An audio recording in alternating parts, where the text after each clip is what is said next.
So, I'm sure you've heard the term burn body fat, but what does that even mean?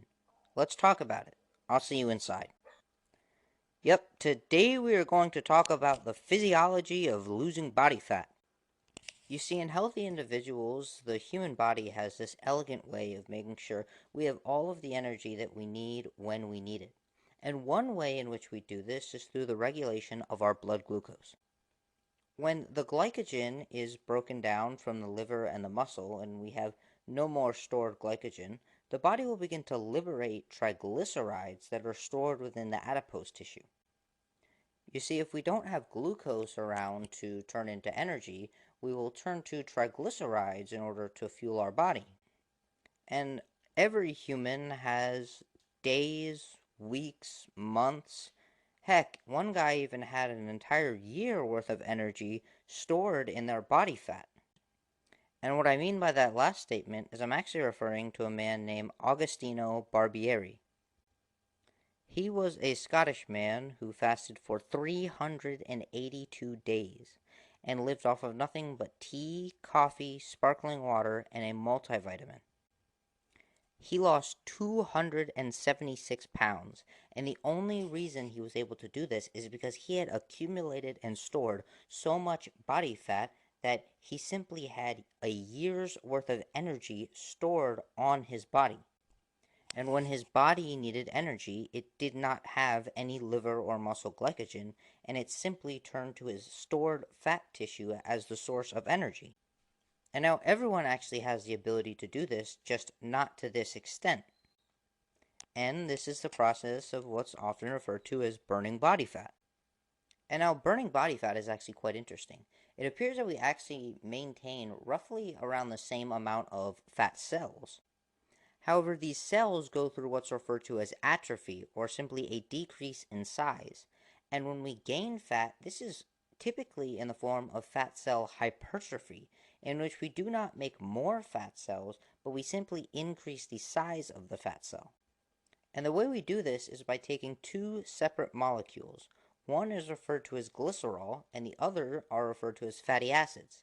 And we make what's called a triglyceride. And this is one glycerol molecule with three fatty acids attached. And the fat cell is mostly made up of just triglycerides. And in order to access the store of triglycerides, there's a series of steps that must occur. Initially, alpha cells in the pancreas will actually secrete a hormone called glucagon. Additionally, in situations of stress, the adrenal medulla located in the adrenal glands can secrete epinephrine and norepinephrine. There is also cortisol that can help liberate triglycerides. You see, there are multiple different hormones that affect the liberation of stored triglycerides. In our last episode, I described how cortisol actually enters the cell, binds onto a receptor, and this receptor will actually enter the nucleus of the DNA and upregulate the enzymes required for breaking down triglycerides. However, the other three hormones I mentioned, glucagon, epinephrine, and norepinephrine, actually bind to a receptor on the surface of the fat cell and do not enter the fat cell. And this receptor is called a G protein coupled receptor.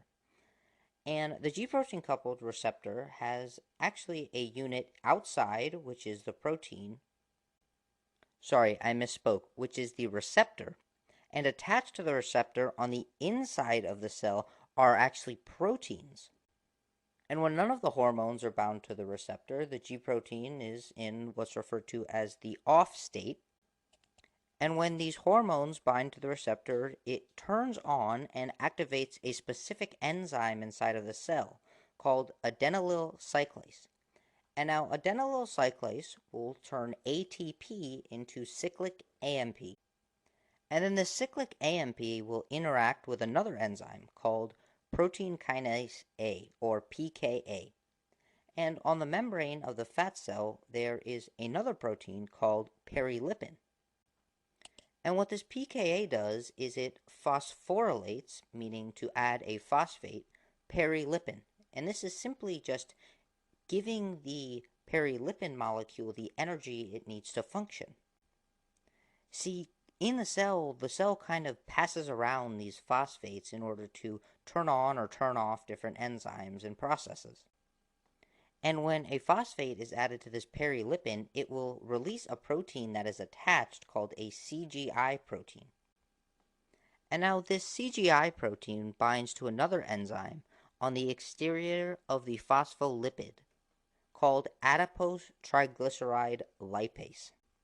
And as you may be able to guess, this enzyme will actually begin breaking down the triglyceride. So the enzyme removes a single fatty acid from triglyceride molecules within the phospholipid, meaning a single triglyceride becomes a diglyceride and one free fatty acid.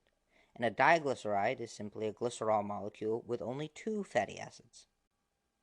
And that pKa molecule we mentioned earlier will then phosphorylate another enzyme, and this enzyme will actually remove another fatty acid. This enzyme is called hormone-sensitive lipase. So we now have two free fatty acids and what's referred to as a monoglyceride, or a glycerol with one fatty acid attached. And the final fatty acid is removed when pKa phosphorylates the enzyme called monoglyceride lipase. So we now have three free fatty acids and a molecule of glycerol. And due to the structure of the molecules, glycerol will enter the bloodstream and move around all by itself. However, the free fatty acids actually need to be transported on a protein called albumin. Glycerol goes to the liver and is converted into glucose through gluconeogenesis, which will increase our blood glucose levels in the absence of glucose and glycogen. Meaning that when we don't have glucose available, we will turn glycerol into the glucose we need. And the albumin will transport the free fatty acids around the body for what is referred to as fatty acid oxidation, or simply the cell using the fatty acids for ATP. And now albumin is a protein that carries free fatty acids to locations in the body where they can be utilized. These fatty acids will enter different cells and interact with an enzyme called fatty acyl-CoA synthetase. And the result is the addition of a CoA group onto the fatty acid. So now we have a fatty acyl-CoA. Yes, these molecules have pretty funny names. And the next step is getting fatty acids into the mitochondria inside of the cell. And on the membrane of the mitochondria, there is an enzyme called carnitine acetyltransferase that turns fatty acyl-CoA into fatty acylcarnitine. And this is why carnitine is oftentimes recommended as a fat loss supplement. It doesn't appear to actually liberate body fat, but it may heighten your ability to use the free fatty acids that are inside of the cell. But you still have to do the job of getting your body to begin liberating the triglycerides in the first place. But coming back to this fatty acylcarnitine that we have, this will actually enter the mitochondria via a transporter called carnitine acylcarnitine transferase. And in the mitochondria, fatty acylcarnitine is acted on by an enzyme called carnitine palmitoyl transferase 2, or for short CPT2. And it actually is interesting because to get the fatty acyl-CoA into the mitochondria, we turned it into fatty acylcarnitine. But this fatty acylcarnitine is turned directly back into fatty acyl-CoA. And the reason for this is because for some reason, fatty acyl-CoA just cannot enter the mitochondria. So we go through this kind of backwards process of converting it and then converting it back to fatty acyl-CoA. Simply due to the structure of specific molecules, only certain molecules can enter the cell and enter the mitochondria. Fatty acyl-CoA cannot enter the mitochondria, therefore we go through what is referred to as the carnitine shuttle system to turn it into a different molecule and then turn it back into fatty acyl-CoA inside of the mitochondria. And now inside the mitochondria is where all of the fun stuff happens. Fatty acyl-CoA goes through a process called beta oxidation. Now there are a few steps here that I'll just quickly mention just in case you would like to know them. fatty acyl-CoA becomes trans-enol-CoA, and trans-enol-CoA becomes 3L-hydroxyacyl-CoA. This 3L-hydroxyacyl-CoA is then converted into beta-ketoacyl-CoA. And finally, this beta-ketoacyl-CoA is turned into a fatty acyl-CoA and an acetyl-CoA. And these are referred to as the products of beta oxidation, which are a fatty acyl-CoA and an acetyl-CoA. And now the fatty acyl-CoA is simply just recycled through the beta oxidation pathway again. And then the acetyl-CoA is used in what's referred to as the Krebs cycle. And the Krebs cycle is the same cycle that we use to create ATP from glucose. And the first step of the Krebs cycle is turning glucose into acetyl-CoA. Therefore, beta oxidation can turn fatty acids into acetyl-CoA. And then these acetyl-CoA molecules are shuttled into the Krebs cycle. And the Krebs cycle is how the body produces ATP for energy. So all of this was the process of taking stored body fat, removing the triglycerides, and turning those triglycerides into energy.